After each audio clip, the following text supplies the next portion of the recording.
আজ এসআইআর তালিকার খসড়া ভোটার তালিকা প্রকাশিত হয়েছে। বাদ পড়তে চলেছে প্রায় 58 লক্ষ। নির্বাচন কমিশন সূত্রে খবর, কলকাতা উত্তর লোকসভা কেন্দ্রে বাদ পড়তে পারে প্রায় 4 লক্ষ নাম। কমিশন সূত্রে খবর, 27 অক্টোবর অবধি এই কেন্দ্রে ভোটারের সংখ্যা ছিল 15,06,339 জন। কিন্তু এই লোকসভা এলাকা থেকে 3,90,390টি এনুমারেশন ফর্ম ফেরত আসেনি। অর্থাৎ এই সংখ্যক নাম খসড়া ভোটার তালিকা থেকে বাদ পড়তে পারে। এই নিয়ে মন্তব্য করলেন কেন্দ্রীয় প্রতিমন্ত্রী সুকান্ত মজুমদার। এই বিষয়ে কি বললেন তিনি শুনুন। সংখ্যা, বিপুল পরিমাণ সংখ্যা অত্যন্ত চিন্তার বিষয়। স্ক্যানারে আছে মানে হয় বাবার বয়স ওই যে 15 বছর হয়ে যাচ্ছে, কখনো দেখা যাচ্ছে বাবা ছেলের থেকে 2 বছরের বড়।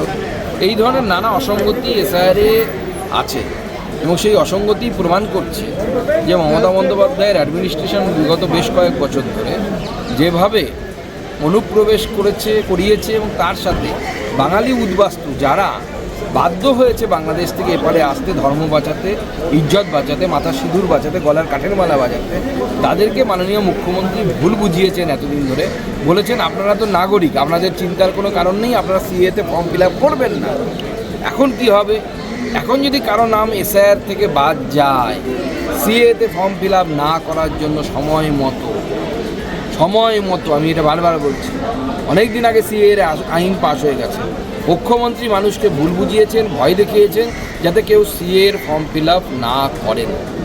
আজকে মুখ্যমন্ত্রীর কথায় যারা বিশ্বাস করে সেই সময় সিএর ফর্ম ফিল আপ করেননি, তাদের নাম যদি এসআইআর থেকে বাদ যায়, এর দায়টা কি মুখ্যমন্ত্রী নেবেন? মমতা বন্দ্যোপাধ্যায় নেবেন কি? নাকি মমতা বন্দ্যোপাধ্যায় এমন কোনো ব্যবস্থা করবেন যার মাধ্যমে এসআইআরে তাদের নাম উঠে যাবে? দায়িত্ব তো তাকে নিতে হবে, ছাড়া হবে না, দায়িত্ব তাকে নিতে হবে। তিনি সিএতে ফর্ম ফিল আপ করতে মানা করেছেন, এখন তাকে দায়িত্ব নিয়ে বলতে হবে যে হ্যাঁ আমি নির্বাচন কমিশনের সাথে কথা বলে সবার নাম ঢুকিয়ে দেবো, বাঙালি হিন্দু যারা ওপার থেকে এসেছে তাদের নাম ঢুকিয়ে দেবো।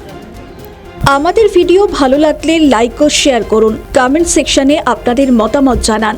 আরও ভিডিও পেতে আমাদের চ্যানেলটিকে সাবস্ক্রাইব করুন এবং প্রতি মুহূর্তে খবরের আপডেট পেতে প্রেস করুন বেল আইকন।